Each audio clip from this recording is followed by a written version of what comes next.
Le sprinkler. Merci d'être là. Merci d'être... Ça commence bien. Merci d'être là. Céline, Patrick, on part de ça avec un disclaimer. On part ça avec un disclaimer. Vas-y. Céline et moi-même, on a cofondé une petite entreprise qu'on appelle tout petit, c'est micro. C'est parfait. Small is beautiful. Qui s'appelle Transparence. Yes. Si vous voulez connaître le logo de Transparence, regardez le T-shirt de Patrick. Ça fait longtemps qu'on veut faire un podcast ensemble, mais il y a toutes sortes de circonstances, notamment votre formation en coaching développement intégral. On va finir par l'avoir. J'ai toujours dit coaching intégral, de mon côté anglophone, j'imagine. Ça marche. Et donc, ça vaut la peine d'en parler, je pense. Mm-hmm. Je pose la question aux deux. Pourquoi le coaching? Il y a tellement de différents... Il y a le coaching de gestion, il y a du co-active coaching, il y a du ci, il y a de ça. Pourquoi le coaching intégral? Je vais répondre, mais en fait, juste avant ça, je pense qu'il faut que je nomme pourquoi j'ai figé quand tu m'as posé la question la première fois. C'est parce que je réfléchissais à tout ce que tu disais avant. Puis je me disais, ben oui, on a passé une année de formation. Puis oui, c'est tout un cheminement. Ouais. Puis oui, en fait, c'est bien plus vieux que cette dernière année. Mais un des plus gros apprentissages que j'ai fait cette année, c'est que ça, c'est le début du reste de ma vie, en fait. et qu'à partir de maintenant, il y a absolument un champ infini de développement qui s'ouvre. Parce qu'en fait, c'est l'histoire d'une vie. Oui. Vous avez créé une plateforme sur laquelle vous pouvez vous établir solidement pour aller plus loin. Oui, c'est exactement ça. Ouais. On s'est rendu à la fin de la piste de décollage. Là on a décollé. Mais le tarmac, il a été long. Il était long, oui. 1 an et demi, à peu près. Ouais. Puis la météo a dit quoi? La météo a dit qu'il fait soleil, puis Ouais. que où est-ce qu'on s'en va, il y a juste des possibilités. Ah, Ouais. c'est bien dit, ça. Puis, du coup, ça résume bien l'année. C'est-à-dire que moi, c'est pour ça que je l'ai choisi, cette formation-là. C'est parce qu'elle durait une année, parce que je savais que le gros du travail, c'était avec moi que j'allais le faire et que j'allais être soutenue là-dedans par rapport à d'autres. Donc, c'était vraiment... Le choix, il était là. Okay. Il y a l'approche, il y a tout ce qu'on apprend et tout ce qu'on s'apprête à offrir maintenant, mais il y a surtout et avant tout ce qu'on a fait pour nous. Enfin, pour moi, en tout cas. Okay, ça, c'était cool. Et vous avez dit intégral. I want intégral. Yes. Why do I want intégral? Yes. Il y avait une pub à la télévision pendant le... Il y avait un coupon rabais Groupon. Un coupon rabais de coaching intégral. Vous avez parlé à quelqu'un, puis quelqu'un a dit il faut absolument, oublie ça, coactive, ça va, c'est pas bon. Intégral est all the way. Qu'est-ce qui s'est passé? Ben, je peux parler pour moi. Oui. C'est un peu ça. L'idée, c'est que j'ai été initié au coaching en général dans le milieu de travail, avec des petites formations, présentations, un peu la pleine conscience, un peu la présence, l'écoute, bref, des petits outils pour, en tant qu'employé, en tant que Scrum Master, où est-ce que j'étais. Oui, oui. Et quand j'ai touché au... Juste une petite parenthèse. Ouais. Tu t'es intéressé au coaching intégral lorsque tu étais Scrum Master? Je me suis intéressé au coaching. On m'a initié au coaching pendant que j'étais Scrum Master, sans savoir c'était quoi la nature. Puis là, depuis tantôt, on parle d'intégral parce qu'il y a d'autres méthodes, il y a d'autres approches qui sont différentes, qui amènent un différent chemin, mais qu'à la fin... sais-tu quoi? J'ai le goût de prendre une pause, puis de prendre du recul, puis de réexpliquer aux gens c'est quoi du coaching, point. Okay. Parce que là, on part avec l'idée que les gens, ils savent c'est quoi du coaching. Ça va-tu? C'est quoi? Go. Question puissante. Hein? Du coaching, de casser. De casser du coaching. C'est quoi du coaching? Qu'est-ce que ça fait, un coach? Parce que là, on est ici dans ton sprinkler pour l'agilité. Dans mon quoi? Dans ton sprinkler. Je l'appelle de même.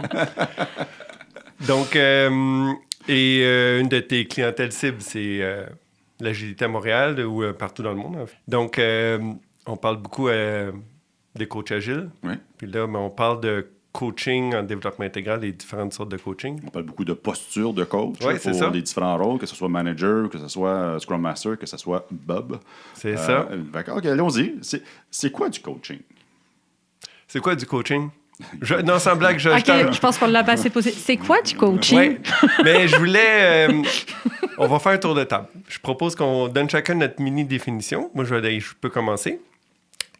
Le coaching, c'est une relation entre une personne, un coach, et son client pour amener ce client-là à aller au travers un enjeu ou une problématique dans sa vie et de l'aider à travers que ce soit des questions, de l'écoute, des pratiques, de l'amener à trouver des solutions à son problème parce que la solution est comme en elle. Donc, c'est de l'aider à aller faire sortir cette solution-là puis l'amener à avancer et passer au travers de son obstacle. Mm-hmm. C'est une façon de le décrire. C'est bon. J'ai pas le goût d'aller ailleurs. Mais le seul mot qui m'agace dans toutes les définitions, dans la plupart des définitions de coaching, c'est quand on semble le limiter sur les problèmes. Ça dépend comment on définit problème. Oui. Personnellement, je suis beaucoup dans le good to great. Je suis beaucoup dans du Rémi Tremblay. On ignore les problèmes, on ignore les faiblesses, on nourrit les forces. Ouais. Et puis que le coaching peut inclure quelque chose auquel tu es vraiment, vraiment, vraiment bon. Oui. On l'amène ailleurs. Oui. Encore ailleurs. Ouais. Donc, c'est juste le mot... Quand on exprime le mot problème dans la définition du coaching, ça me crée toujours un malaise. Ça peut être un enjeu, puis on peut prendre d'autres mots. Ça peut être une chose. Quelque chose qui fait que c'est ça, c'est un obstacle. Tu veux aller à une meilleure version de toi-même, donc tu veux passer au travers ça. Comment tu fais? Ça. Oui, j'aime le ça. C'est le mot qui me vient, moi, c'est bloquant. Ouais, le bloquant. C'est un enjeu, c'est un bloquant, c'est quelque chose qui est présent et qui nous empêche d'une façon ou d'une autre ou qui nous limite. Ouais. Et donc, moi, la seule nuance que j'amènerais à ce que tu as dit, parce que 100% est bon, c'est au lieu du mot « aider », j'irais avec le mot « soutenir ». Parce que souvent, on va attendre d'un coach, une croyance populaire va attendre d'un coach qui l'amène les solutions. C'est pas le travail d'un coach. Un coach, il est là pour poser des questions, pour faire des reflets, pour essayer éventuellement d'offrir des interprétations valides à son client. Il est là pour lui permettre de s'éclairer soi-même, lui-même, pour que lui puisse trouver ses propres solutions. Un coach n'est pas un expert absolu. Un coach n'a absolument pas les réponses à rien. Et un coach, il est juste présent et complètement dédié à une personne. C'est juste... Moi, je pense que c'est important de faire la différence entre un coach et un mentor. Mm-hmm. Oui. Le mentor, c'est que j'ai de l'expérience comme CTO, j'ai 82 ans, et puis je vais aider le jeune CTO de 23 ans à faire son chemin, qui n'exclut pas le coaching. Non, effectivement. Mais la posture de mentor, elle est différente. Oui. Effectivement. C'est la beauté des Scrum Master, Coach Agile. On peut prendre la posture qu'on veut. Et c'est toute la difficulté aussi d'être coach, parce qu'on dit souvent que... j'ai commencé par là, de dire que j'ai fait cette formation, puis je savais que c'était sur moi que j'allais travailler pendant une année. C'est parce que arriver dans un coaching avec un client qui a un enjeu, puis qui est exactement celui qu'on vit dans notre vie à nous de coach, ben, ça veut dire prendre le risque d'amener tout notre vécu et toute notre expérience à nous dans notre relation de coaching avec notre client. Comment l'amener à se poser les bonnes questions qui sont bonnes pour lui, sachant qu'en fait, on rêve de se les poser pour nous. Ouais. Bon, ça prend d'avoir travaillé, d'avoir, à défaut d'avoir tout réglé, au moins de se poser quelques questions. C'est l'histoire d'une vie, tu l'as dit tantôt. Ouais, c'est l'histoire d'une vie. On ne peut pas soutenir ou aider quelqu'un si on ne s'aide pas, si on ne soutient pas nous-mêmes. Mais oui. C'est ça. Mais oui. Sinon, il y a toujours une petite voix. Il y a toujours un petit heckler. C'est quoi heckler en français? J'ai compris le temps. Oui, c'est ça. Je ne l'ai pas non plus. Tu le mettras en sous-titre. Pour qui tu te prends pour coacher ce gars-là? Tu sais même pas, toi, comment t'en... Qu'est-ce que tu fais, toi, là? Ah, là, oublie pas d'y poser une question puissante. Là. Pense à ta question pendant qu'il parle. La critique intérieure. La critique intérieure, ouais. Mais là t'es déjà rendu à... T'es capable de l'entendre, la petite voix, des fois. T'es tellement pris dans tes paradigmes, tu le sais même pas, là, qu'en fait, ce qui roule, c'est des réponses automatiques, là. Ouais. Tu le sais pas, là. Quand t'es pris dans ce que tu es... OK, bon, là, on ira plus loin, là, mais... non, on veut. On sait pas où ça va nous mener. Est-ce que ça vous satisfait en termes... Moi, ça me satisfait en termes de définition de coaching à la base. Oui. La nuance... Oui. Il manquerait un petit bout. Vas-y. Et le coach amène son client à être capable de poursuivre son chemin ensuite, de ne pas le laisser en plan quand c'est fini, d'être capable, sur son élan, de continuer à aller plus loin. Ouais. Auto-organisé. Oh, on a de l'agilité. S'inspecter, s'adapter. S'inspecter, s'adapter. Il est tout seul. En développement intégral, on appelle ça l'autogénération. L'autogénération. Oui. Oh, ça, je ne connais pas cette terme-là. On parle de trois résultats ou trois grands objectifs en fait qu'on vise quand on travaille en développement intégral. C'est l'excellence, l'auto-correction puis l'autogénération. Okay. L'excellence, c'est développer une expertise de soi qui va permettre d'aller de l'avant avec ses propres enjeux. C'est pas devenir un expert matière, genre comme un expert métier. C'est vraiment plus développer sa propre expertise de soi pour être capable d'aller de l'avant avec ses propres enjeux. OK. Et l'excellence ne veut pas dire la perfection. Non, c'est ça. Ouais. C'est pour ça le mot... Il n'y a pas tellement d'autres mots en français, fait que c'est pour ça que j'ai toujours de la misère avec celui-là, mais c'est celui-là qui est dans la définition. C'est l'excellence au sens d'une meilleure connaissance de soi pour être capable d'aller de l'avant avec ses enjeux et pas juste les dropper sous le tapis. OK. Ouais. Être capable d'aller les regarder et être outillé pour ça. Oui. Le deuxième? Le deuxième, l'autocorrection, c'est être capable d'observer, de s'observer, aller dans une situation et d'être capable le plus possible et avec l'expérience d'être capable de le corriger en temps réel. Donc, j'ai une petite voix là, ou un comité de 12 personnes dans ma tête qui me parle en permanence. Là. Ben, c'est être capable de leur dire « Hey, ça va, là, je t'ai entendu. Sacre-moi patience. Là. Tu sais, c'est bon. J'ai entendu ce que tu avais à me dire. C'est gentil. Moi, je vais prendre mes propres décisions. » Ça peut être ça, par exemple. Développer cette aptitude-là. Puis l'autogénération, c'est la troisième étape. C'est quand on a été capable de faire tout ça, c'est « OK, ben là, j'ai plus de coach avec moi. Est-ce que j'ai ce qu'il faut pour me soutenir moi-même pour continuer à avancer dans cette démarche-là? » C'est ça qu'on cherche. C'est à qui la responsabilité de déterminer que je suis autogénérateur? Je pense pas que ça se passe dans ces je pense pas que ça se passe dans ces conditions-là. Okay. Dans n'importe quelle relation de coaching, la responsabilité de la relation vient de la relation elle-même. C'est-à-dire qu'un coach choisit son client, puis un client choisit son coach. On s'engage ensemble dans cette relation-là. La responsabilité du coach est de comprendre l'enjeu de son client, puis de lui offrir un programme de coaching qui va l'aider, le soutenir, en fait, dans son enjeu et, en général, au-delà et en développement intégral, dans la connaissance de soi. À la fin... à la fin on le fait au fur et à mesure, ce travail-là, mais la dernière session qu'on va faire est une session rétrospective dans laquelle on va regarder, on va se rappeler de c'était quoi l'enjeu du départ, c'était quoi le but qu'on s'était donné, c'est quoi les résultats qu'on a cherché à atteindre, et on va observer, et on va regarder. Et c'est un travail qui est conjoint, et le coach le fait, le client aussi. C'est assez spectaculaire, ce qui sort de là. Quand on est là, on ne mesure pas... la notion de performance n'existe plus rendue là. Parce qu'on ne fait pas bien ou on ne fait pas mal. On travaille à notre développement. On ne peut pas mal faire. Il y a pas de... Ça ne se mesure pas, ça. C'est juste, est-ce qu'on est satisfait? Est-ce qu'on se sent plus outillé? Puis c'est quoi les prochaines étapes? Puis ça, c'est la toute dernière étape, c'est de regarder avec eux. OK, ben là, maintenant que tu es rendu là, c'est quoi la prochaine étape pour toi? Puis c'est pas nous qui décidons de ça, là. Absolument pas. Nous, on va où les clients sont. Et surtout pas là où on voudrait... Ben, on pourrait tenter de les amener où on voudrait qu'ils aillent, mais on passe à côté si on fait ça. Oui, c'est le défi de plusieurs nouveaux coachs. Ils vont prendre le singe du client. C'est le coach qui va rappeler au coaché, écoute, tu t'étais engagé à ça, puis à ça. C'est pas au coach de faire ça. Ça dépend de quoi on parle. Dans le cadre du programme de coaching, on travaille avec des exercices, des pratiques, de la réflexion, des observations, des pratiques somatiques, etc.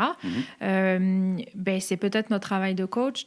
Si on voit que ça n'arrive pas, de faire ce reflet-là au client et de lui dire, regarde, j'observe que depuis quelques semaines, cette pratique-là, elle ne se fait pas. Pourquoi? c'est pas à nous de décider si c'est bien ou si c'est pas bien. Encore une fois, on travaille avec ce qui est présent avec eux, puis eux avec ce qui est présent pour eux. Mais juste cette question-là, c'est intéressant de... Ben oui, c'est vrai, je l'ai pas fait en 4 semaines. Pourquoi? Bon, ben juste ça, en général, ça ouvre de très belles discussions. Oui, absolument. Fait que oui, donc on va le rappeler, mais pas pour juger. On va y aller juste pour avoir une discussion sur pourquoi et qu'est-ce que ça ouvre, en fait. Je ne sais pas si ça répond. Mais... Oui, absolument, absolument. On a parlé de coaching. La nuance ou le add-on ou le plugin intégral, ça fait quoi? C'est quoi la différence? C'est quoi Ben, tu l'as dit. la valeur ajoutée? Ben, c'est intégral. Ça conclut l'émission pour aujourd'hui. Merci. Ouais. Veux-tu y aller? Il y a différentes, on a dit, c'est ça, il y a différentes sortes de coaching. Ouais. Quand moi, j'ai découvert le coaching, la saveur qu'on m'a offert, j'ai su après que c'était une saveur qui suivait la méthode intégrale. Ouais. Moi, je ne connaissais pas tant les autres saveurs ou les autres méthodes, que ce soit coaching de gestion, programmation neurolinguistique. Je n'avais entendu un peu parler, mais ce que c'est venu me chercher en moi quand j'ai découvert la saveur de coaching qui était intégrale, qui on résume souvent avec une approche tête, cœur et corps. Tête, cœur et corps. Oui, donc c'est les émotions. Un petit peu, ça. Oui, on pourra, mais c'est... En fait, j'avais pas besoin de temps d'en savoir plus. J'avais aimé l'expérience avant, puis quand on m'a juste donné un nom dessus, puis on m'a dit, si tu en veux plus, il faut que tu suives l'année de formation. As-tu été coaché par un coach intégral? Pas avant. Non, OK. Non. OK. Et maintenant, tu es coaché par... On a été coaché... à un certain moment donné dans la formation. Oui, on est coaché tout au long de l'année. OK. Parce qu'on parle de la formation depuis le début, et oui, à la fin, ça donne un papier, un certificat qui donne le droit de te nommer coach en développement intégral. Mais l'année, moi, j'allais là pour me développer moi. Je veux dire, c'était l'intention, c'est de... Patrick, version 2020, est meilleur qu'avant, mais selon certains critères que je voulais me donner. Donc, on allait à pourquoi intégral, hein, c'est ça. Ouais, c'est quoi la saveur intégrale? Tu as répondu en partie, je pense. Moi, j'ai expliqué, je sais qu'un des piliers importants, une des choses qu'on répète souvent en coaching développement intégral, c'est tête, cœur et corps. Ça revient régulièrement. Puis j'entends moins... Ça semble être moins central dans les autres pratiques de coaching. Je ne dis pas que elle existe, là. C'est sûr que ça existe, mais ça dépend. Chaque approche met de l'emphase plus sur un volet versus un autre. Et intégral, c'est souvent ça. Mais qu'est-ce que ça veut dire, tête, cœur et corps? Bien, juste avant qu'on aille sur le tête corps-corps, tu le nommes, c'est un des piliers de l'approche. Moi, je préfère parler d'approche. Il y a un cadre méthodologique au travail parce qu'on ne fait pas n'importe quoi en développement intégral. Ouais. Ça fait longtemps que c'est une approche qui est étudiée, qui est expérimentée, qui est documentée. C'est une pratique qui est sérieuse, qui aujourd'hui est reconnue par l'ICF, etc., etc. Donc, il y a une méthode. L'ICF, l'International Coaching Federation. Merci. Yes. Merci. Fait que on va pas forcément parler de la méthode, mais on va plutôt parler de l'approche, de la philosophie qui est en arrière. Tête, cœur, corps, effectivement, c'est 3 piliers, mais juste avant ça, peut-être pour simplement expliquer c'est quoi du développement intégral par rapport à une autre forme de coaching, c'est que on part du principe que un bloquant, un enjeu, un limitant dans notre vie, on l'amène partout avec nous. OK. Et si tu as un enjeu à la maison, oui, tu peux penser que tu ne l'as pas au travail, parce que tu es débordé. Exactement. Mais c'est faux. Non, en fait, tu l'amènes. Et alors, ça va bien plus que sphère vie privée, vie publique, c'est-à-dire que tu vas l'amener dans ta conscience de toi, tu vas l'amener dans tes relations avec les autres, tu vas l'amener dans ta conception de la spiritualité, tu vas l'amener dans ton somatique, tu vas l'amener... qu'est-ce que j'ai oublié? En fait, tu vas l'amener partout. Et c'est pour ça qu'on appelle ça du développement intégral, c'est qu'en fait, on ne laisse rien de côté. Quand on aborde l'enjeu, on l'aborde par absolument tout le spectre. Et donc, on enlève du coup la notion de coaching professionnel, de coaching personnel. On se fait souvent poser la question, mais en développement intégral, est-ce que c'est du coaching professionnel? Ben, ça sera professionnel si vous avez envie d'aller sur ce terrain-là, évidemment. Mais n'importe quelle problématique au travail prend sa source dans son expérience et sa conscience de soi. Anyway. Donc, j'ai des problèmes. Je suis pas assez un leader d'influence si on parle d'un gestionnaire. Je suis pas assez présent pour mes équipes quand je suis un coach. Je comprends pas bien ce qu'on me dit. Je laisse passer des enjeux vraiment, vraiment importants dans l'équipe. Je comprends pas pourquoi. J'ai de la misère à dire non. J'ai de la misère à dire non au travail. Je dis tout, oui, je prends tous les singes. C'est un best hit, ça, hein? On pourrait penser que c'est un problème professionnel. Ouais. Va être intéressant d'aller explorer ça, parce qu'il y a des chances que ça n'arrive pas qu'au travail, en fait. Mais c'est juste que c'est plus ou moins conscient. Fait que c'est ça, le développement intégral, c'est la façon simple de le dire, c'est ça, c'est on regarde tout. On laisse rien de côté. On prend notre client, l'humain, dans son intégralité. Oui, the whole person. C'est ça. C'est une approche très, très holistique, hein, le développement intégral. Puis j'ai eu un flash du livre de Laloux. Hein, qui parle de the whole individual, autant que la personne que tu as à la maison, tu amènes la même personne au travail. C'est exactement ça. Et toi, tu dis, mais ça se fait automatiquement parce que tu l'as quelque part à l'intérieur de anyways. Puis là, je me rappelle quelqu'un que j'aime beaucoup qui s'appelle JP, puis il va se reconnaître.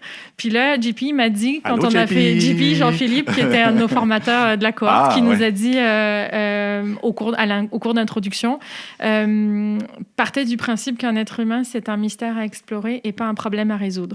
Fait que là, toi, tu viens de me dire... Le quote of the day. Ouais.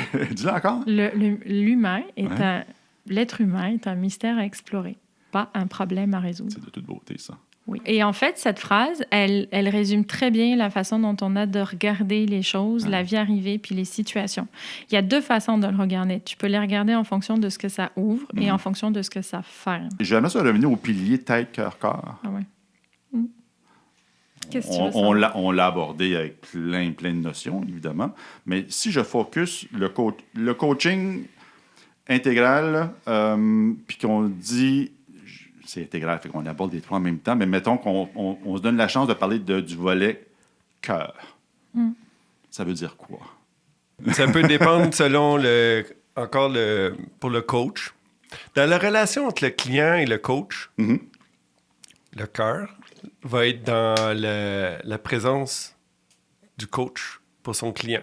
Parce qu'on va l'écouter dans tout son être, mais avec amour. Là. Okay.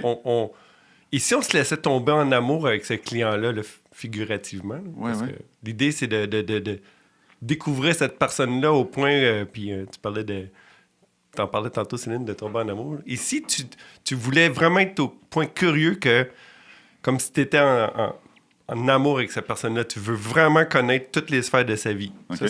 Ça pourrait être une façon de voir le côté cœur du coach avec son client. Fait que le mot amour dans la formation, le mot amour est un mot important.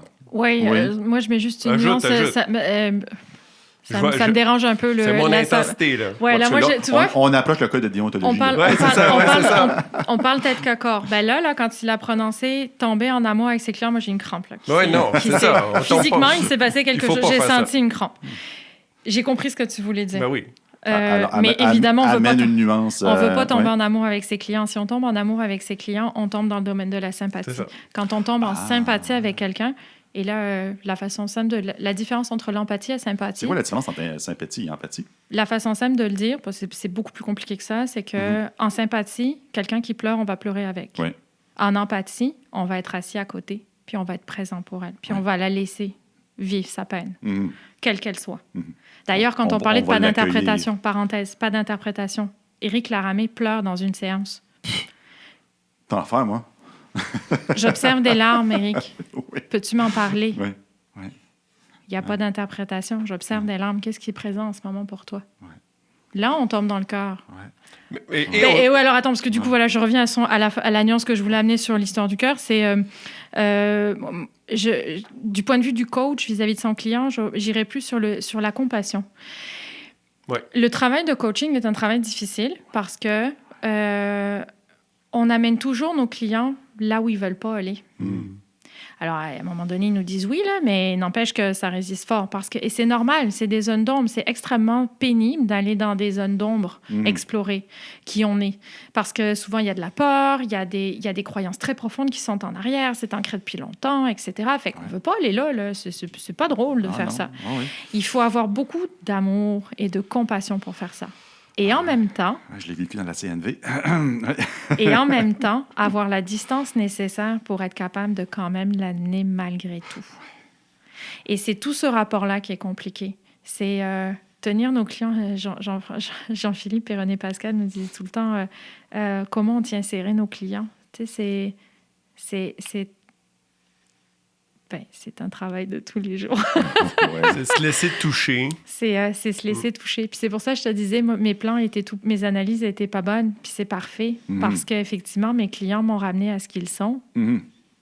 Pas des grilles dans un tableau, mais bien des êtres humains. Et j'ai navigué avec eux à partir de ce qu'ils sont. Puis on s'est ajusté en temps réel. Fait que j'ai entendu amour, avec la nuance, évidemment. Compassion. Empathie. Oui. Éviter le volet sympathie. Se laisser toucher par son client, accueillir ce qu'on ressent. Et moi, ma responsabilité comme coaché, c'est quoi? Ta responsabilité. OK, c'est quoi moi? Qu'est-ce que je fais, moi? Qu'est-ce que je dois faire? T'as rien à faire. Ah, fantastique. Ça. C'est bon. C'est juste que dans une démarche, en essayant d'intégrer ces trois volets-là, le tête, le cœur et le corps, c'est comprendre que ces trois-là fonctionnent ensemble. Oui. L'idée, c'est d'essayer de les aligner le plus possible. Quelqu'un que nous, coach, on va évaluer très dans la tête.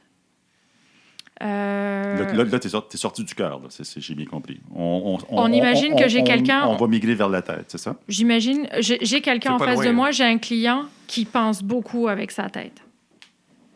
Il pense qu'avec sa tête. OK. Ben, le gros du travail qu'on va faire, clairement, c'est essayer de l'amener à se connecter là. La différence, c'est quoi? Parce qu'on s'entend que, côté physiologique, le cerveau est dans notre tête. Tout se passe dans la tête.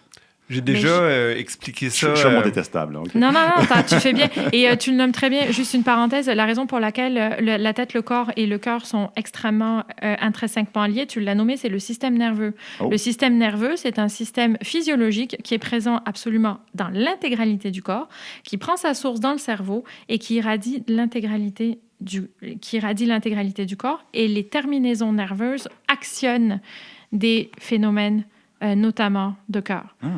Fait que juste pour cette raison-là, ces trois éléments sont liés. Fait que merci puisque tu nous l'offres. Là, tu viens de me servir sur un plateau. Tu viens de le servir sur un plateau. Alors, la nuance entre les deux? Entre les deux, quoi, là? Des décisions prises avec la tête versus se laisser mener par le cœur. Est-ce que je l'exprime correctement?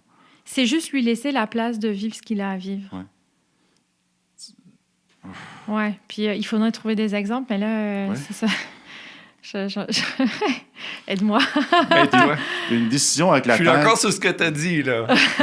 Bon, OK. Une décision avec la tête va être oui, je vais accepter ce mandat parce que j'ai 2 journées disponibles dans ma semaine pour accepter un nouveau mandat. Dans ton cœur... Dans mon cœur, c'est comme, ça me tente pas. Je veux me donner du temps pour moi pour faire d'autres bidules. Finalement, je vais laisser mon cœur décider, puis je vais refuser le mandat. Est-ce que ça peut être un exemple? Ça peut. Ça peut. C'est sursimplifié, oui, mais ça peut. Ouais. Regarde, je prends une minute, là, je cherche pour moi. J'ai plus de temps Ton corps. Oh, là, on est rendu au corps. Ton corps et ton cœur communiquent. Oui. Ta tête les écoute pas tout le temps, mettons. Oui, c'est vrai. Donc, l'idée, c'est d'ouvrir le dialogue entre les trois. Ouais. Pour que ce qui se passe dans les 3 morceaux, ça soit aligné. Ouais.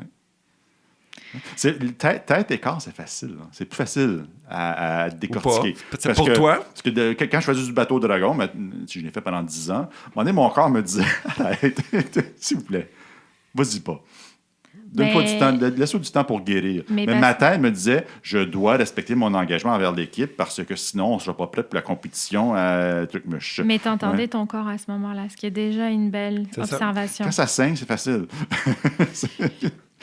J'exagère, bien sûr, mais quand tu as des douleurs importantes à l'épaule gauche, c'est quand même... ton corps ne te parle pas. Ton corps te crie après. Mais tu vois, c'est très important. Là, je vais faire une généralité, oui. Mais quand même qui est issue de faits observés. On pourrait penser que les grands sportifs, les athlètes, sont très conscients de leur corps. 95% du cas, c'est l'inverse. Ils n'ont aucune conscience du corps. Parce qu'en fait, pour eux, le corps, c'est une machine. OK. Puis en général, quand ils s'arrêtent, c'est quand la machine est cassée. Ouais. C'est un très bel contre-exemple généralisé, poussé à l'extrême de c'est quoi la non-conscience d'eux. Un athlète de haut niveau va toujours reculer les limites de la machine en termes de repos, en termes de puissance, en termes de... Bon, mais c'est parce qu'ils sont coachés, c'est pour ça. Il faut voir le travail, esprit et cœur un peu dans le même ordre d'idée. Ouais. Tout à l'heure, tu as nommé, je veux un reflet. À un moment donné, tu as fait une parenthèse. De quoi on parlait? On parlait des peurs ou des croyances. Puis, tu as eu un petit mouvement de recul comme ça. Puis tu dis, oui, ça me rappelle des souvenirs de CNV. Et puis, tu es passé à autre chose. Vas-y, décortique. Je le sais pas, mais j'aurais eu envie de te demander qu'est-ce qui s'est passé qu'est-ce qui s'est passé dans tes cours de CNV? Puis je le sais pas, je te demande pas de réponse, mais tu sais... Je peux t'en donner des réponses.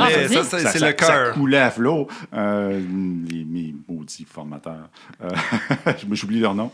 Donc, tu t'es connecté à quelque chose. C'est quoi le nom des deux formateurs? Spiralis? Il y en a plusieurs. Puis sa conjointe. Valérie. Valérie, oui. Ils sont merveilleux. Petite blog pour ça. Allez-y. Si vous voulez pleurer en masse, allez-y. Ça va faire du bien. J'y vais en octobre, je t'en parlerai. Ah, tu y vas en octobre? J'ai dit d'y retourner une autre fois. Mon Dieu. C'est toute une expérience. Ils ont plein de... et puis il y en a... Ça se décline. Mais quand tout le monde pleure, c'est moins pire. C'est comme pleurer dans la pluie. Ça paraît pas. Mais pareil, les pleurs, c'est une expression somatique. Oui. En lien avec une émotion, un ressenti et un vécu. Oui. Ça peut être positif, ça peut être négatif. Il y a des gens qui pleurent de joie, il y a des gens qui pleurent pour rien, puis il y a des gens qui pleurent pour rien, qui pleurent de façon relativement neuve. C'est un outil physiologique, un mécanisme du corps pour exprimer quelque chose. Ouais. On pleure pas toujours quand on est triste. Et dans un reflet, tu peux le nommer. C'est pas mal. Allez-vous dire reflet à un client ou vous allez juste le faire? Ça dépend comment vient la conversation, mais non, en général, c'est plus, regarde, j'ai observé tout à l'heure, dans cette situation-là, il s'est passé ça, qu'est-ce que ça te dit? Tu peux demander la permission dépendant où est-ce que tu en es dans le coaching. Là. Tu me permets que je te fasse un reflet, ou surtout plus au début, à un moment donné, ça va. C'est comme, vas-y, viens tard, qu'est-ce que tu as vu? Tu as vu d'autres choses? On parlait du laser tantôt, puis moi, c'est quand j'envoyais mon coach... excusez mon langage, chier, que le coach savait qu'il avait touché à quelque chose. Puis j'avais dit au départ, jamais je dis, va chier, man. Sois heureux. C'est parce que tu m'as eu. Il y a plein de niveaux de résistance, oui, évidemment. Ouais. Puis c'est souvent là que c'est le plus riche. La résistance parle beaucoup. Les filons sont là. Ouais. Et la résistance, typiquement... Un peu les filons, qu'est-ce que tu veux dire? Parce que je ne suis pas sûr si on parle... J'ai la même chose en tête que toi. La pièce de résistance. OK. Là où ça fait mal. OK. Ouais. On parle... Parce que souvent, quand j'accompagne des nouveaux... Des individus qui, une fois de temps en temps, auraient intérêt à prendre une posture de coach, je fais attention à la façon que je le dis, là, je parle souvent du petit fil qui dépasse. Oui, c'est ça. Puis de tirer dessus. C'est exactement puis à un moment donné... Des fois, il va y avoir rien au bout. Okay. Puis des fois, il y a un éléphant au bout. C'est exactement ça. Et sauf qu'il ne faut pas arrêter. Il faut le faire respectueusement. Il y a des questions. Il y a une conversation. Il y a du storytelling. Il y a des métaphores. Gênez-vous pas de le faire. Mais tirer sur ce fil-là, c'est là que ça peut prendre du temps. Là. Quand tu dis qu'il ne faut pas arrêter, mais à un moment donné, il faut arrêter pour le moment. puis on se reprend. Oui, parce que si casse, t'es pas plus avancé, là. Hein? Ça peut prendre 6 mois avant que tu tires sur le fil. Puis là, quand tu tires sur le fil, tu vois que ça commence à te découdre d'ailleurs. Tu as peut-être 2 fils. Là, il faut faire attention. Là. On peut en laisser un de côté, mais on reviendra plus tard. Ouais. On disait tout à l'heure, le développement personnel, c'est le travail d'une vie. C'est vrai, quoi. C'est-à-dire que une relation de coaching, ça va durer en fonction de la nature des programmes, de la nature du coaching, etc., entre quelques semaines et plusieurs mois. Mais c'est sur un temps défini en général. C'est d'abord le temps physique, donc calendaire, je ne sais pas comment on l'appelle, et pas du tout n'est pas du tout le même que le temps organique. Parler à un client des semaines, des mois, des années après un programme de coaching, il va vous le dire quelques années après. Tu sais ce qu'on avait parlé, la session 3, là? Ben, ça y est, ça. J'ai compris. j'ai compris. Il y a... c'est tellement vrai, ça. Ben, encore une fois, mais ils sont très présents. Mais ils ont été très présents dans nos vies. Mais JP me faisait un reflet sur un livre. C'est un livre que j'avais sur ma table de chevet toute l'année. Ouais. J'ai fait des in and out dans ce livre. Je l'ai ouvert, je l'ai fermé, je l'ai ouvert, je l'ai fermé. Ça ne me parlait pas. J'y arrivais pas. Je m'endormais dessus. C'est comme... Et puis, je l'ai ouvert au mois de mai. Et puis, je ne l'ai pas refermé tant qu'il n'a pas été fini. Oui, c'est bon. C'était le bon moment pour le lire à ce moment-là. Ouais. Puis, il m'a percuté en plus, rendu là. C'est page 183 du livre de Pema Chaudon, je peux vous en parler. 131. Ah, OK, tu vois, j'étais... J'ai une question un peu plus personnelle pour vous. La formation en coaching, le cheminement vers une certification en coach, c'est une découverte de soi, d'abord et avant tout. Oui. Ouais. Un élément que vous avez découvert sur vous-même qui vous a surpris.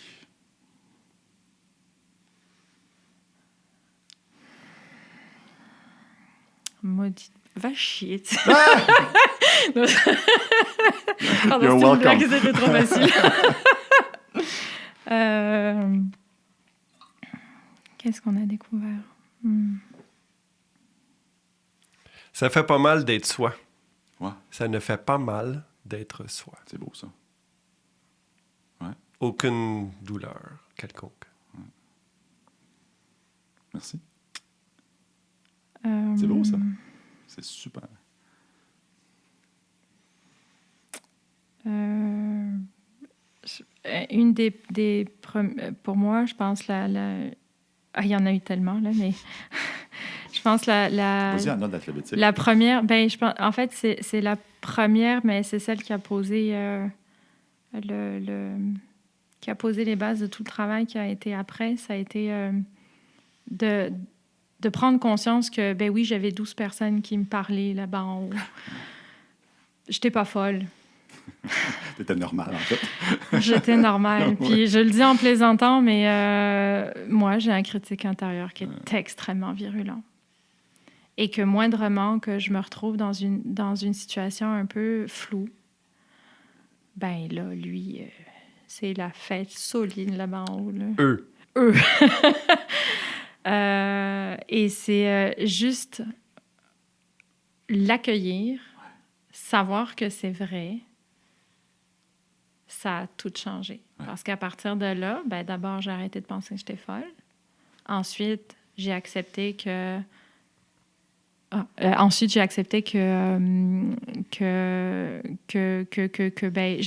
je pouvais travailler à partir de là. En fait, j'étais pas coincée, quoi. Ouais. J'étais pas résolue à être une personne qui vit dans le doute éternellement. Ce doute-là, il avait des fondements. Puis c'est eux. Là. C'est parce que quand t'es 12 à te parler dans ta tête, là, c'est parce que c'est beaucoup. Et à partir de là, ça a été tout un travail d'apprendre à l'observer, à savoir quand est-ce qu'il agit, dans quelle situation. Qu'est-ce qu'il essaye de me dire? Arrêter de me battre contre. Ouais. Mais juste, qu'est-ce qu'il a à me dire? Parce que peut-être qu'en fait, c'est des choses intéressantes à me dire. Possiblement. Et puis, au bout d'un moment, il est capable de me dire, OK, j'ai entendu. Puis maintenant, je vais prendre mes décisions parce qu'en fait, je suis capable. Et ça, là, dans la vie de quelqu'un qui passe sa vie à se poser 20 000 questions par seconde... Paralysé par ça. Ça fait un bien fou. Merci. Merci pour votre partage. Votre ouverture, votre transparence. C'est très apprécié. Ça, c'est un autre apprentissage, en fait. Tu le nommes. Merci de votre transparence. Ça fait pas mal d'être soi. En autant qu'on est en paix avec. On n'est pas parfait. Wow. Et juste le dire, parce que c'est une chose de... Typiquement, on parlait de la tête, du cœur, du corps. C'est une chose de dire « ça n'est pas parfait, c'est correct ». Là, on est dans la tête. S'arrêter, mettre sa main sur son cœur, puis sentir que quand on le dit, le cœur bat toujours avec la même régularité. Puis sentir la paix intérieure dans le corps, physiquement, à ce moment-là, de « je ne suis pas parfait », puis c'est correct. Fantastique. J'ai le goût de faire une plug. Il y a un podcast qui s'appelle Go Pirate. Oui. Qui parle du syndrome de l'imposteur. Oui, je n'ai pas écouté encore. Ouais, c'est bien. Oui. C'est très bien. Ouais. Fait que, allez voir ça. Go Pirate. On s'encourage entre nous pour les podcasteurs québécois. Avec Olivier. Avec Olivier, oui. Je peux pas m'empêcher de penser à ça, mais le nombre de fois où j'ai entendu des coachs agiles dire c'est très important d'accueillir le changement. On vit en changement. Nous sommes changement. Nous ne luttons pas contre ça. OK. On ne lutte jamais contre le changement. OK, mais pourquoi on a 40 outils de planification de bord? Parce que... OK, j'ai pas dit qu'accueillir le changement, ça voulait dire vivre dans le chaos, mais à un moment donné, pourquoi tu as besoin de tout contrôler clairement dans ton environnement jusqu'à l'endroit où tu poses ton stylo, puis tu me dis à moi, accueille le changement. OK, ben là, j'ai envie d'avoir une belle discussion avec toi, par exemple, parce que clairement, il y a un truc, ça marche pas dans le discours. Le fait de ce que je dis, parce que je fais, ça marche pas. OK. Non, il y a que moi ou Je suis pas sûr comment enrichir ce que tu viens de dire. Okay. Mais le changement en entreprise, c'est facile quand c'est pas le coach qui inflige le changement. C'est plus facile quand tu te mets en posture justement de coach, puis que les gens proposent des changements. Là, tu faisais une nuance entre le coach agile et la posture de coach. Oui, parce que coach agile, c'est pas toujours des coachs, hein? Ben, on va se permettre ça. Donc, dans le coaching intégral... Ben attends, parce que si c'est nos auditeurs qui sont là, stratégiquement, on ne veut pas être désagréable. Non, non, c'est une blague. Les gens savent que je suis désagréable d'emblée, donc c'est pas un problème. Donc, les gens qui sont... Les coachs agiles sur le marché, qui savent, qui sont tout à fait en mesure de prendre une posture de coach au moment les plus opportuns, se connaissent. Et les gens qui ne le savent pas, mais ils ne le savent pas. Donc, je ne peux pas offusquer personne. Quels seraient les éléments, selon vous, qu'un gestionnaire, un coach agile, qu'un Scrum Master, quels sont les éléments dans le coaching intégral que ces gens-là pourraient utiliser pour mieux faire leur travail? On revient juste avant, il y a toutes les postures qu'un coach, Scrum Master, puis un gestionnaire pourrait prendre en tant que servant leader. Ça s'applique très bien aux gestionnaires aussi. Ça devrait s'appliquer aux gestionnaires. On peut nommer que la demande sur les différents rôles que ces gens-là doivent jouer dans l'entreprise, c'est très varié. Ouais. On fait allusion au modèle de Lisa Atkins ou les fameux... j'ai ici, les postures du Scrum Master. Je ne sais pas si on le voit, tu le mettras dans ton... Oui, je mettrai un lien, oui. Où est-ce qu'on demande à un individu de jouer le rôle de mentor, enseignant, facilitateur, expert, un canif, business, un canif suisse, c'est ça. Et un de ces volets-là, c'est d'avoir une posture de coach. Ouais. Et de savoir quand la prendre et comment l'utiliser. Et 90% des Scrum Masters sur le marché utilisent à 90% la posture d'expert, peut-être enseignant. La posture de coach est normalement ignoré complètement. J'aurais tendance à dire la même chose. J'ai pas autant de data à ce niveau-là, mais je pourrais dire la même chose côté gestionnaire. Avoir un gestionnaire écouté, vraiment écouté, là. Pour utiliser un terme peut-être cliché aujourd'hui, je ne sais pas, mais l'écoute active. Mm-hmm. Et non pas attendre pour répondre, là. Mais vraiment écouter l'individu, c'est une rareté. Je ne l'ai pas vu souvent. C'est encore relativement nouveau, hein, faut se dire. Non? Ah oui? Oui et non. Fait, c'est ça. Puis là, c'est pas... si on va sur la question de l'intelligence émotionnelle, on peut repartir pour un nouveau podcast, si tu veux. Là, parce que là, c'est pareil. On pourra faire une série, c'est ça, c'est sûr. Il y a du stock en masse. Mais là, je parle vraiment... Quelles sont les nuances, les particularités du coaching intégral? Parce qu'on pourrait parler de d'autres pratiques de coaching. Mais quelles sont les pratiques dans le coaching intégral qu'un manager... coach agile, Scrum Master pourrait lire le livre et dire c'est-tu ça, je vais l'essayer demain. Tête, cœur, corps, là, à partir d'aujourd'hui, moi, ça m'apparaît trop complexe pour l'appliquer demain matin.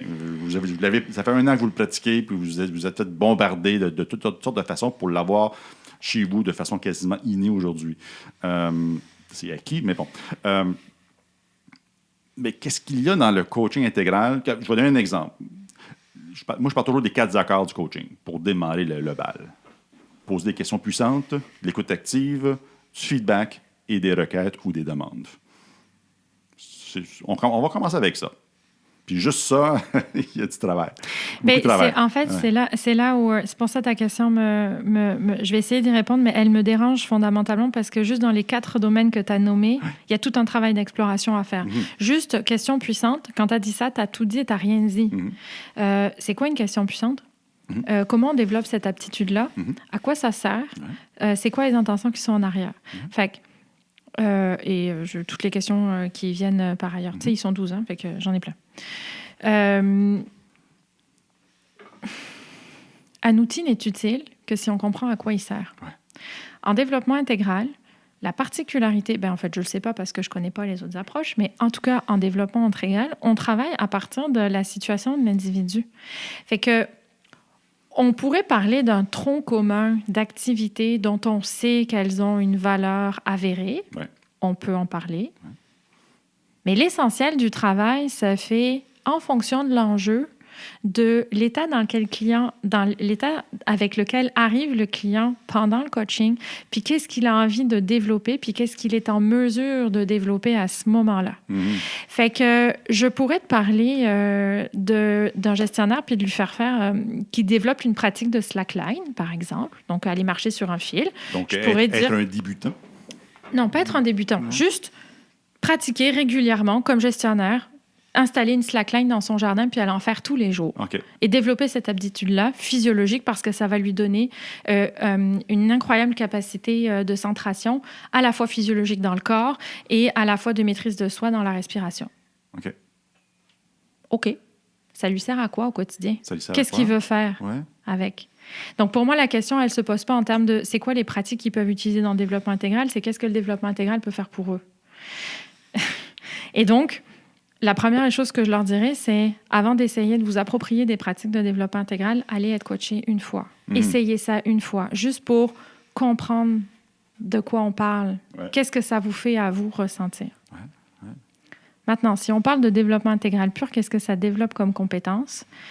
Ça développe tout justement la capacité d'intelligence, le concept d'intelligence émotionnelle dont on parlait, c'est-à-dire être capable, puis là on pourrait reprendre les modèles, mais je les ai plus en tête, mais globalement, être capable de s'observer, de regarder comment fonctionne notre structure d'interprétation, de comprendre où sont les peurs, où sont nos croyances, quels sont nos paradigmes, dans quoi on vit et dans quoi on est pris. Mm-hmm. Et à partir de là, qu'est-ce qu'on peut faire avec ça? Mm-hmm. Et comment on fait ça? On fait ça en développant de la présence.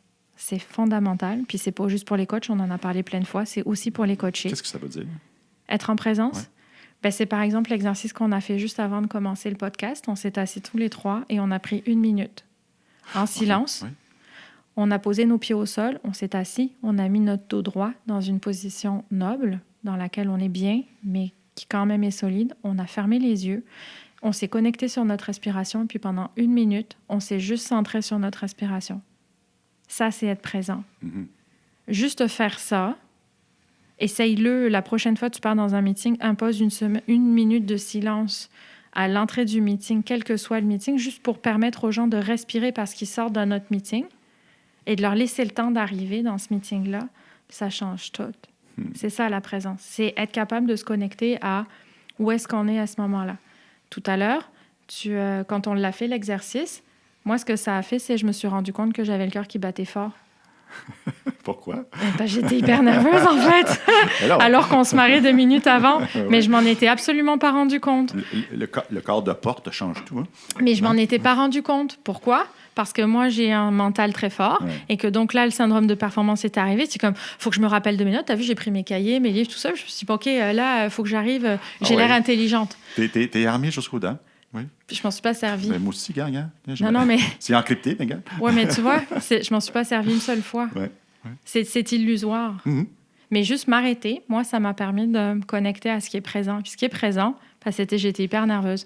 Et ce que ça a fait, c'est que la première question que tu m'as posée, j'ai figé. Quand on parle d'observation, c'est de ça qu'on parle. Hein? C'est juste... Et il n'y a rien de mauvais dans ce qui vient de se passer dans toute cette séquence-là. C'est juste, moi, le savoir, ça me rappelle que je ne suis pas folle, que je ne suis pas non-performante et que j'ai le droit de transpirer de temps en temps quand je suis nerveuse. Et ça m'a juste permis de me calmer. Je me suis dit, là, c'est parce que ça va bien se passer. Là. Détends-toi. Là. Fait que, voilà, c'est ça. Donc, juste pour te répondre sur la question, puis Patrick, tu pourras y aller. Je vais ajouter sur la présence après. Un gestionnaire... Je vous vois venir. C'est pas comment le gestionnaire peut appliquer des techniques ou des méthodes de coaching en développement intégral sur les autres. C'est comment l'appliquer sur soi-même. Mais oui. Mais c'est parce que ça part toujours de là. Comment tu veux écouter quelqu'un quand tu t'écoutes pas toi-même? Comment tu veux être présent à l'autre quand tu n'es pas présent pour toi? Comment tu peux soutenir quelqu'un dans une peine profonde quand toi, tu n'es pas capable de te connecter à ta propre peine? Ça part toujours de nous. Qu'on le veuille ou pas, ça part toujours de nous. Et les Scrum Masters, les coachs agiles, vous le savez d'une certaine façon, parce que quand on parle d'autonomisation, de développement du potentiel des gens, de plus de collaboration, les premières étapes de ça, c'est apprendre aux gens à se comprendre et à se connaître. Alors, vous travaillez souvent au niveau de l'équipe parce que vous n'avez pas le temps de travailler au niveau de l'individu, puis je le dis avec bienveillance, parce que là, on touche à un autre problème que tu as nommé, c'est-à-dire qu'on vit dans des organisations qui sont tight, où on livre des résultats. Donc, on embauche des experts métiers pour livrer mieux et livrer plus. Et dans cet espace-là, il n'y a aucun espace pour accueillir qui on est vraiment, le fameux Lalou qui dit « on arrive au travail comme on est, être soi ». On n'a pas de place pour ça aujourd'hui. Et c'est là où, avec Patrick, on disait c'est paradoxal, c'est parce que c'est l'essence même de l'être humain. Sauf qu'on désapprend à faire ça. On est avec cette conscience-là. Il faut savoir que les bébés, la première année de vie, n'ont pas développé la capacité de l'esprit. Donc, un bébé, quand il n'est que dans ses émotions et que dans son corps. Fait que dire qu'il y a de la malice dans un enfant, là, laisse faire. Là, moi, quand j'ai quelqu'un qui me dit, ben là, il est en train de faire un caprice, ma première question, c'est qu'est-ce que ça dérange en toi? C'est l'interprétation. Parce que ça parle plus de toi que de l'enfant en ce moment. Parce que lui, il pleure là, juste là, puis probablement que c'est en lien direct avec un besoin de sécurité quelconque, parce qu'un bébé, dans les 3 premiers mois de sa vie, à part un besoin de sécurité et d'hygiène, il n'a rien de besoin d'autre. Fait que ça part de là. Puis je m'arrête. Vas-y. Non, nous, on t'écoute, on voit tes paroles. C'est magnifique. C'est magnifique. C'est tellement vrai. C'est tellement vrai. Il n'y a pas de shortcut. Il n'y a pas de recette, il n'y a pas de baguette magique, il n'y a pas les étapes 1, 2, 3 qu'on peut suivre. Non. Et la présence, c'est un des aspects, mais c'est ça. Puis la présence, avec la présence vient l'écoute, vient, je reprends les mots, l'accueil. Un Scrum Master, un coach agile va être avec souvent une équipe. Oui. C'est souvent ça. Puis le rôle, le poste existe parce qu'on veut amener ces gens-là ailleurs. S'ils étaient déjà ailleurs, est-ce qu'on aurait besoin de coach agile, de Scrum Master? Bon, peut-être. Okay. Good to great. Même les athlètes olympiques ont des coachs. Oui, peut-être. Mais ça serait peut-être autrement, ça serait différent. Oui. Donc, si on revient on recule de 45 minutes, quand tu as posé la question, qu'est-ce que ça amène pour un coach agile ou un Scrum Master? Ouais. Oui, j'exagère les 45 minutes. Mais peut-être pas. Aucune idée quelle Ah, heure tu il est. C'était 45 minutes pour se moquer un peu de notre collègue. OK. Avec bienveillance. Bien oui, bien sûr. Donc, Ouais. avec... donc, elle est coach maintenant. Elle l'accueille. elle l'accueille, oui. Ou pas. Mais bon, excuse-moi. Le Scrum Master Oui. et le coach agile vont bénéficier d'être présents parce qu'ils vont être... Avec leur équipe, ils vont observer des choses. Puis, on le disait tantôt avec l'enfant qui pleure, l'équipe qui va bien ou pas, ben, c'est quoi les réactions que ça va t'amener à toi? Toi, quand tu accompagnes ton équipe au 28e étage, là, puis que ça va pas à ton goût, là, ça te donne-tu une réaction ou... Non. Non? OK. C'est bon. Mais il y en a que peut-être que oui. Ah oui, Ils vont- c'est sûr que oui. Oui. C'est ça. C'est ce qu'à un moment donné, après X nombre d'années, on développe une distance professionnelle. On reste sur le quai et on regarde le bateau dans les vagues. Et on observe. C'est peut-être Donc, La toi- plupart des Scrum Masters sont dans le bateau avec l'équipe et ils ont les yeux pleins d'eau salée puis ils ne voient pas clair. Je leur dis souvent, viens sur le quai avec moi pour le fun. Regarde la dysfonction qui vient de se manifester puis sois heureux. C'est fantastique. Ça peut C'est être une belle merveilleux métaphore comme pour le... situation. C'est pas un problème. C'est pas un ça. bug. C'est pas un bug, c'est un feature. Oui, c'est c'est exactement ça. Ouais. Ça dépend de la façon dont tu le regardes. Ouais. Ouais, ouais, C'est une belle vraiment. métaphore. La présence, c'est aussi d'être... Puis dans le moment présent aussi. Ça, c'est l'autre aspect de la présence. Tantôt, tu le disais quand on s'est préparé, l'idée, c'est de se recentrer, être ici, maintenant, chez toi, Eric. Il est rendu 1h du matin, mais c'est correct. L'idée, c'est d'être présent à tous les moments qu'on est ensemble. Ouais. Si le gestionnaire avec les gens avec qui il travaille et le coach agile, le Scrum Master sont capables d'amener cette présence-là avec eux, pas penser à ce qui va se passer demain ou comment ça s'est passé hier. Parce que penser trop au futur ou à demain ou juste tantôt, ça amène l'anxiété. Oui, le here and now. Ça, c'est une source d'anxiété. Et ça. là, tu vois, tu dis ça. Puis là, ça a popé comme ça. On en parle beaucoup quand on parle d'agilité. La vulnérabilité. Mhm. Ouais. Quand on développe un leadership agile, on a souhait de devenir un servant leader. Puis une des qualités à développer pour faire ça, c'est la vulnérabilité. Ouais. Et pour surmonter la première dysfonction d'une équipe, qui est le manque de confiance, c'est ça aussi. Exactement. Juste en le disant, là, j'ai une crampe. C'est bon, pas bon, le crampe? Non, ben, ça dépend. OK. Ben, ça dépend. C'est une crampe. C'est parce que j'essaye de me mettre dans les bottes d'un gestionnaire. C'est quoi être vulnérable? Mhm. Puis ça tombe bien, j'en ai été une, fait que je me suis posé un peu la question. C'est quoi être vulnérable? Jusqu'où je me rends? Qu'est-ce que je peux dire? Qu'est-ce que je peux pas dire? Qu'est-ce que j'ai compris? Qu'est-ce que j'ai pas compris? On parlait pas plus tard que hier ou avant-hier, on avait une conversation où on parlait de notre dernier emploi qui remonte maintenant à quasiment presque 2 ans. Ouais. Et je lui disais que j'étais encore en train d'apprendre des choses de cette expérience-là. OK. Puis j'avais fait des réalisations importantes dernièrement sur cet emploi-là qui a eu lieu encore 2 ans. Mais il y a 2 ans, il y a des choses que je voyais pas Mhm. parce que la conscience n'était pas là. Alors, c'est quoi la vulnérabilité quand on est un gestionnaire? Si on ne se la pose pas, on n'a aucun moyen de se rendre. Hein. Mhm. Je ne sais pas si les gestionnaires aujourd'hui se la posent. Et pour une raison simple, je vais généraliser, mais c'est quand même un fait, on l'a dit, on embauche des gens pour leur expertise métier. Les gestionnaires ne font pas exception à la règle. On embauche des gestionnaires, souvent avec l'ancienneté et par rapport à leur expertise métier. Oui. Ces gens-là ne sont pas dotés de qualité de management. Donc, d'écoute, de présence, de compassion, de capacité à faire des interprétations, à comprendre les structures d'interprétation. Parce qu'en fait, c'est surtout ça, c'est pas tant faire des hypothèses, c'est vraiment comprendre les structures d'interprétation du client. Mhm. C'est, OK, ben là, il est énervé après un tel. Pourquoi il est énervé après un tel? il n'y a personne qui a de problème avec le un tel en question, il n'y a que lui. Pourquoi lui spécifiquement, cette personne-là le déclenche? C'est mon travail de gestionnaire de faire ça dans mon équipe si je veux être capable. Ben, pas que, mais si j'ai personne pour m'aider, ça fait aussi partie de mon travail. Est-ce que j'ai le temps pour le faire? Est-ce que mon propre manager à moi me donne l'autorisation de le faire? Et alors la question qui tue, c'est est-ce que moi j'ai le droit d'être vulnérable auprès de mon propre manager? Parce qu'on se rappelle que c'est aussi cette personne-là qui fait mes évaluations puis qui me donne mon augmentation de salaire à la fin du mois. Mais là, on va dans un volet RH, parce que c'est encore une autre série de podcasts, et qu'on va pas là.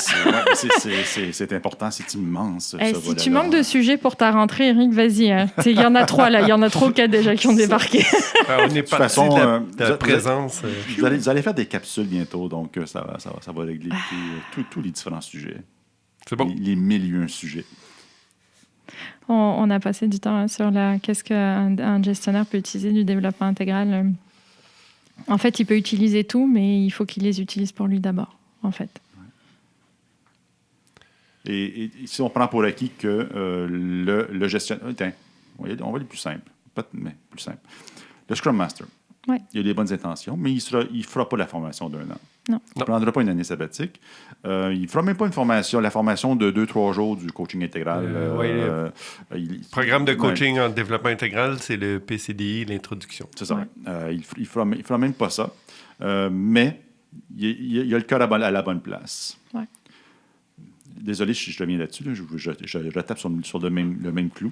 Parce qu'il y a ce volet-là dans le Sprinkler, un petit volet vraiment, vraiment pratico-pratique. Moi, je suis un ancien développeur. J'étais un lead développeur, je contrôlais tout. Et maintenant, je veux me mettre en posture de coach comme Scrum Master pour aider l'équipe à devenir une équipe auto-organisée, créer un environnement où les gens peuvent facilement se responsabiliser. Hein? Je joins tous les volets liés à l'agilité. Ça serait quoi le first... Je ne vais pas payer pour un coach, personne non plus. Attends, donnez-moi pas vos cartes d'affaires. J'ai quand même lu le livre j'oublie l'auteur. Oui, coaching, James Flaherty. James Flaherty, oui. C'est le papa de la... J'ai lu le livre, mais c'est bon, mais c'est tellement peu familier pour moi, parce que moi, je faisais de la modélisation je normalisais les bases de données à la 5e forme normale. Donc, mais j'ai quand même, je veux faire quelque chose pour partir le bal. Ouais. La first step, c'est quoi? Moi, j'ai le goût de choquer avec ma réponse. Pose-moi pas une question, man. Je la connais, sa réponse. Ah ouais? La première chose, en sachant qu'il va y en avoir une deuxième. La première chose, rien. T'es sûr? Pardon. Et si tu faisais rien? Ben, je fais déjà rien. Donne. C'est bon. C'est pas vrai, j'ai lu le livre. C'est déjà pas pire. Mais on est dans la situation, t'es avec l'équipe, là, tu parlais, t'es sur place. Là, c'est en fait ce qu'il essaie de... En fait... Oui, mais je peux continuer. Là, je suis à la maison. Là j'ai dit, Simona, quelle journée. Mon intention était ceci, mais j'ai fait cela. J'ai dit aux gens qu'est-ce qui était pour coder, comment était pour le coder, puis quand ils vont le livrer. Puis j'ai posé une question, mais c'était même pas une question, c'était des jugements. Okay, le feedback, ça n'est pas du feedback, c'était du jugement aussi. Donc ça va mal, mon affaire. Là. Bordel, comment je fais pour changer de mindset? OK, c'est là que tu vas aller. Toi, tu es en train de réaliser que tu pourrais changer quelque chose dans la façon d'amener ou de la façon de travailler avec ton équipe, mettons. J'ai réalisé que j'aide pas l'équipe, pas tout. Tu as déjà la conscience de réaliser ça. J'aide mon ego. Je réponds à mon sentiment d'accomplissement. Je l'ai en disant aux gens quoi faire. Même si je sais que je nuis à la mission en faisant ça. Mm-hmm. Parce que la journée que moi je suis pas en vacances, tout arrête. La journée qu'on m'offre un job ailleurs, tout arrête. Et puis Simon, Sophie puis Marie sont vraiment pas heureux parce qu'ils n'ont aucun pouvoir de décisionnel. Ils sont en mode obligation parce qu'ils se sentent obligés envers moi. Puis j'ai vu la conférence de Patrick et de Céline sur les différents volets de ce que quelqu'un veut dire une équipe pluridisciplinaire, auto-organisée, même auto-gérée. Et puis j'y crois fermement. mais les vieilles habitudes, mes croyances fondamentales reviennent au galop quand je suis face...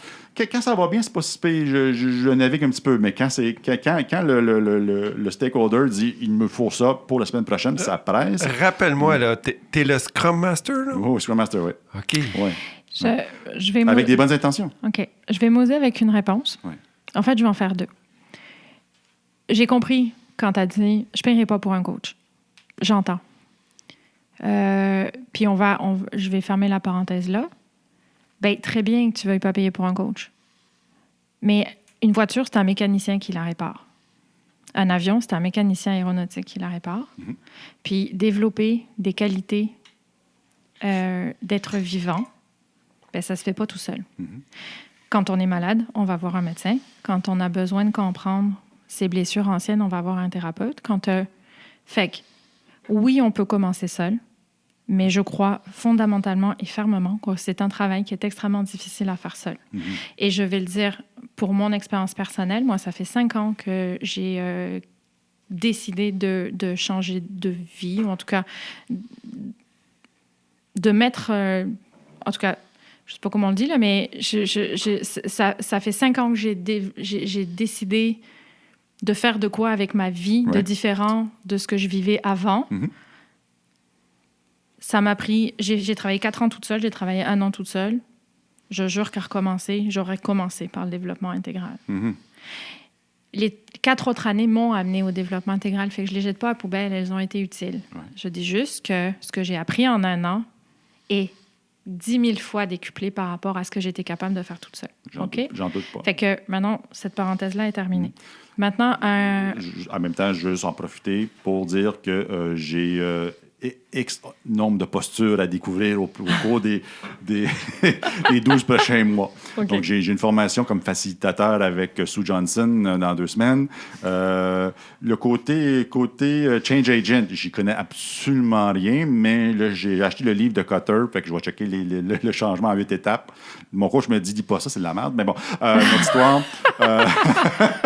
Donc, mais, clairement, je sens un besoin de travailler la posture de coach. Il y a un coach qui me dit « Travaille les 4 accords, ça va être un bon début. » Un autre coach qui me dit « Travaille sur toi-même, ça va être encore un meilleur début. » Oui, mais après, c'est ça. Il faut le faire. Mais c'est ça. Mais on peut quand même, effectivement, il y a des choses qu'on peut faire. Il y a des choses qu'on peut commencer à faire tout seul. Si tu veux nourrir ta tête, parce que c'est en majorité ça qu'on fait. Effectivement, il y a une quantité de livres incroyables. Nous, juste sur la dernière année, on en a lu quasiment une 20aine. J'ai jamais autant lu de ma vie. Et ça, c'est juste les livres. Hein. Je parle pas des vidéos, des documentaires, des articles. C'est dingue. Fait qu'on le nourrit, le mental. Il y en a plein. Ouais. Donc, la lecture fait partie de l'équation. La lecture fait évidemment partie parce qu'elle permet de comprendre les concepts, elle permet de comprendre, d'aller chercher un peu de théorie, etc. Des expériences aussi, des livres scientifiques, des livres philosophiques. Spirituel aussi. La spiritualité fait intégralement partie, en fait, du développement personnel. Malgré tout, on n'ira pas là. Mais en tout cas, la spiritualité est un très beau thème, en fait, du développement personnel. Ton Scrum Master le Scrum Master en question pourrait commencer à aller faire de la lecture sur l'intelligence émotionnelle. Entre autres, ouais. C'est quoi? Ouais. Commencez par là, juste là. Il y a des livres dont Goleman qui sont absolument géniaux, qui sont extrêmement fouillés, qui sont très bons. Il pourrait commencer par là. Juste ça va nourrir de la réflexion pour un petit bout. Alors, un point de départ, c'est de s'éduquer. Point de départ, nourrir la tête, effectivement. Ouais. Les livres, les vidéos, etc. YouTube regorge. Deuxième étape, essayer vraiment de libérer du temps dans son agenda pour aller à la rencontre des gens avec lesquels il travaille. OK. Vraiment. Si cette personne-là a à cœur, à un moment donné, de travailler avec des individus, il ne va pas avoir le choix que de passer du temps avec les individus. Et la seule façon de passer du temps avec les individus, c'est de les voir. Attends, Céline, tu parles d'une interaction avec un individu? Ouais. C'est un concept. Ouais, je le sais. Ça, là, s'asseoir dans une salle. Il y a de quoi faire avec ça. Puis Est-ce que je peux passer par un outil puis un processus? Je ne sais pas. Il me semble que ça serait plus fort l'interaction avec les individus. Ces jours-ci, on n'a pas le choix. Là, mais bon. Et c'est pas une discussion pour se demander si la vie va bien que ça peut en faire partie. C'est une discussion. Et là, il y a plein d'outils. Management 3.0 a plein d'outils là-dessus pour essayer de commencer à avoir des conversations un peu plus creuses au niveau des besoins de chacun. Les Moving Motivators en font partie. Il y a plein d'outils dans la fabrique agile pour aller avoir des discussions intéressantes. Mm-hmm. Curieuse pour essayer de comprendre la mécanique des gens, qui sont les gens de l'équipe et comment ils fonctionnent. Mm-hmm. Individuellement, on peut commencer aussi à s'éveiller à qui on est nous. Donc, juste s'observer dans, OK, est-ce que je suis sportif? Est-ce que je m'écoute? Est-ce que j'écoute mes besoins de sommeil? Est-ce que je me repose bien? Comment je mange? Est-ce que ce que je fais dans la vie est équilibré? Est-ce que je fais trop de sport versus du temps de repos? Est-ce que je fais juste du chillage devant Netflix toute la fin de semaine au lieu de prendre du temps pour aller dehors et m'oxygéner? Est-ce que je travaille trop? Est-ce que je travaille pas assez? Est-ce que je mets l'énergie qu'il faut dans mon... Juste regarder un petit peu à quoi ressemble sa vie, sans jugement. Ouais. Puis Patrick, tu parlais de journaling. Ah oui, il y a ça aussi. De mettre en existence ce qui vient de se passer. Le nombre de pensées dans notre tête à la minute ou à la seconde, c'est très, très haut. Là. J'ai 90 000 pensées à la minute ou par jour. Tout? Non, c'est beaucoup. Quand même. Je n'ai plus les chiffres exacts. Et un petit clin d'œil à Marie-France qui me répète ça, une prof de yoga et de pleine conscience. OK. Et de tous ces pensées, c'est comme 90% du temps, c'est toujours les mêmes. Qui reviennent. Ah, ouais. Ça peut amener de l'anxiété. Oui. Tu l'aimes, l'anxiété. Hein? Oui, non, je prépare le terrain. Ouais. Et le journaling permet d'arrêter ce petit... pas d'arrêter, mais de prendre un échantillon. Ce qui est le plus fréquemment revenu. Là. À un moment donné, c'est... Puis là, j'ai l'image dans Harry Potter, là, avec... c'est quoi son nom? Harry Potter? Non, Dumbledore. Quand il enlève un fil de ses pensées, puis il le dépose dans le pensive. Là, L'idée, c'est le journaling, ça va te permettre de ralentir ton mental, puis de le déposer, puis de le rendre visible. Ouais. Parce que tu vas le voir, dans les mots, ils sont là, et ça va te permettre de...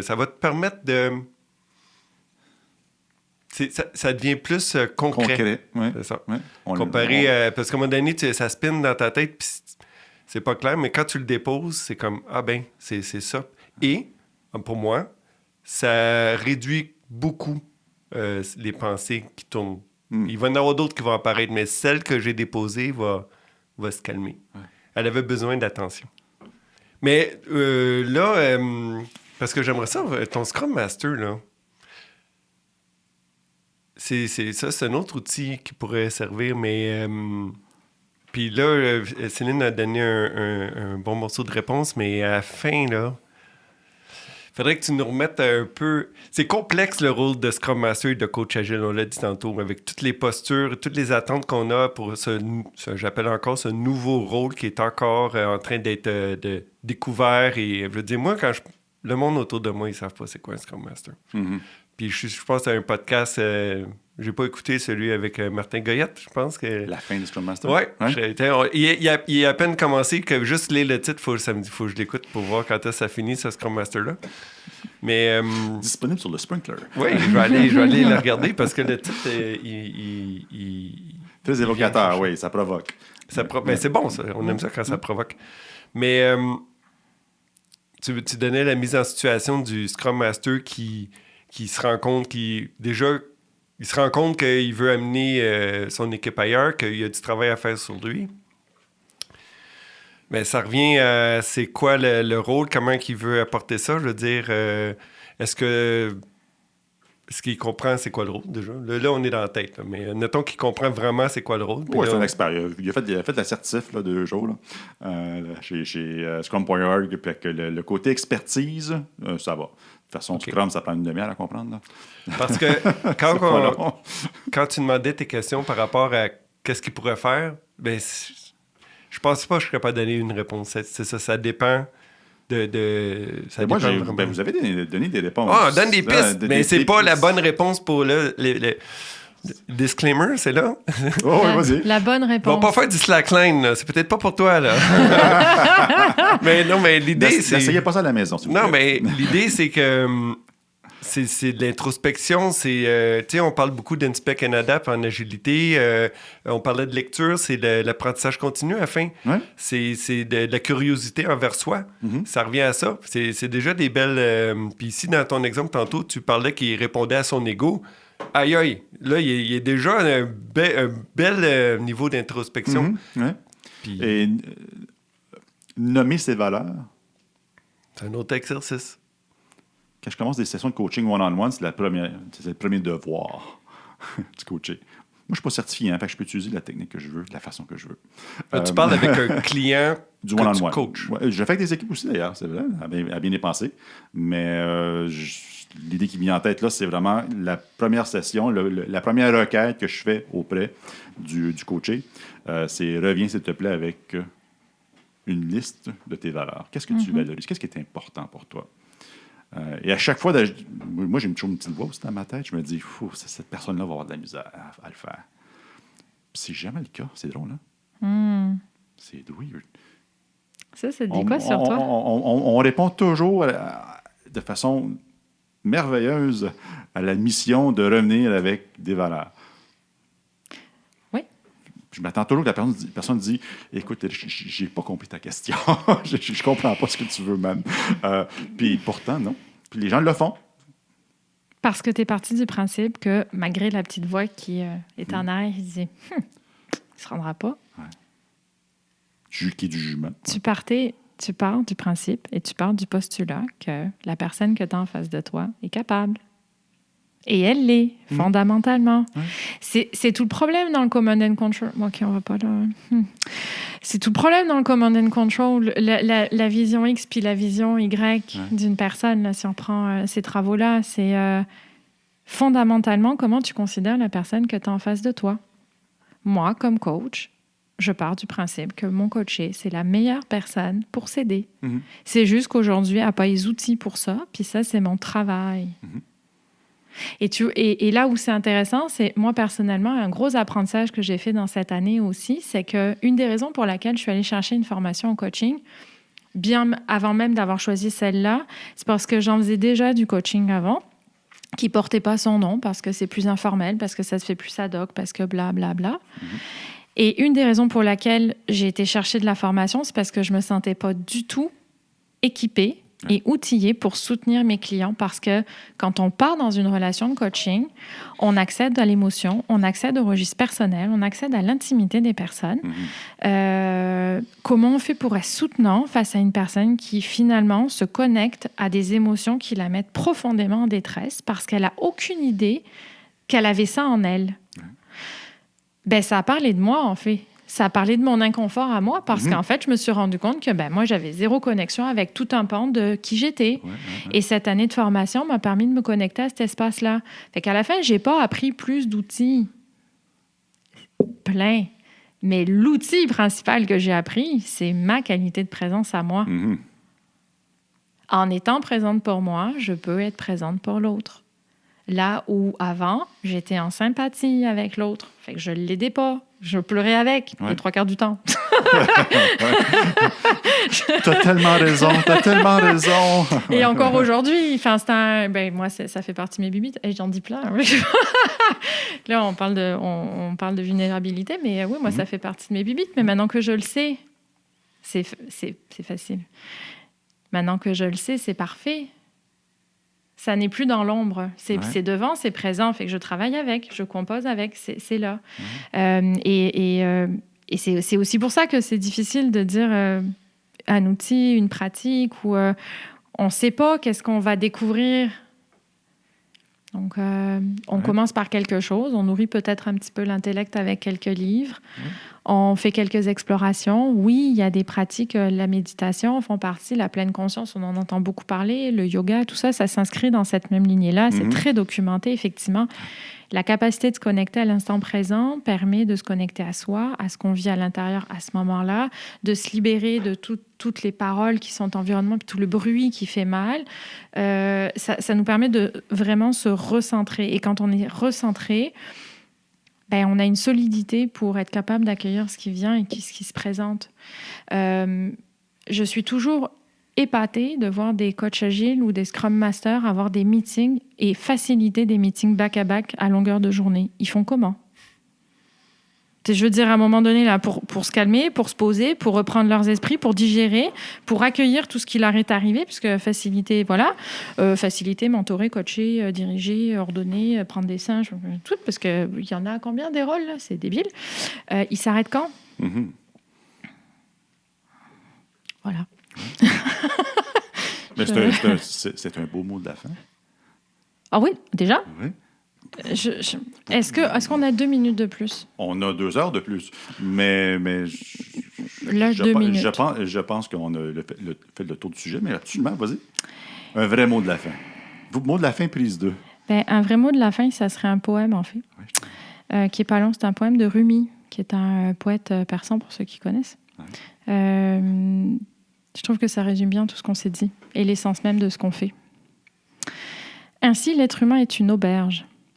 Chaque matin, un nouvel arrivant, une joie, un découragement, une méchanceté. Une conscience passagère se présente comme un autre qu'on n'attendait pas. Accueille-les tous de bon cœur. Même si c'est une foule de chagrins qui saccage tout dans ta maison et la vide de ses meubles, traite chaque invité avec honneur. Il fait peut-être de la place en toi pour de nouveaux plaisirs. L'idée noire, la honte, la malice, accueille-les à ta porte avec le sourire et invite-les à entrer. Sois reconnaissant à tous ceux qui viennent, car chacun est un guide qui t'est envoyé de l'au-delà.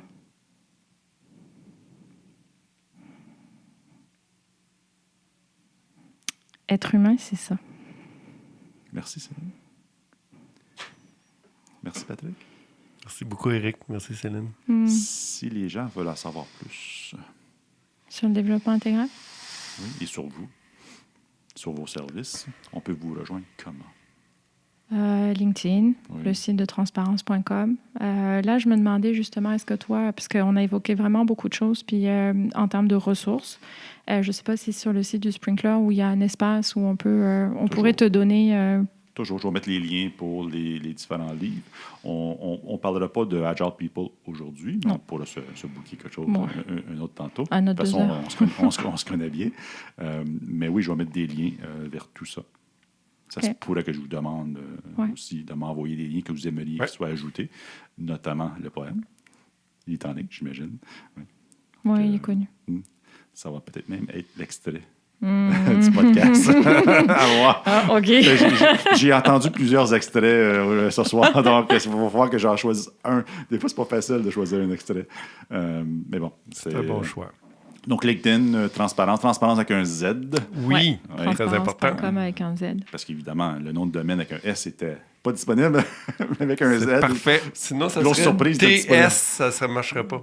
Non, c'est sûr. TZ. Merci beaucoup encore. Merci beaucoup. Merci. C'était vraiment chouette. Bonne soirée.